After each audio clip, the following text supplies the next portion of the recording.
มาแล้วเด้อครับพี่น้องเอ้ยเตรียมตัวกันไว้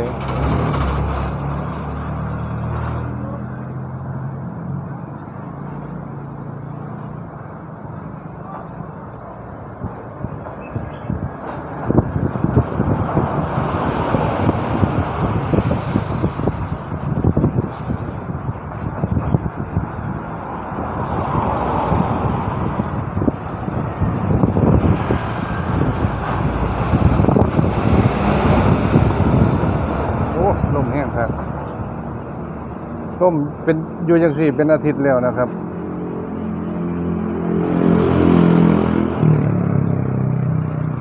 พายุสีมา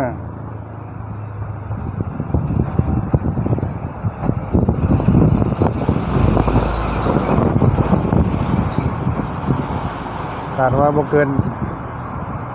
มือ2 มื้อนี่แหละ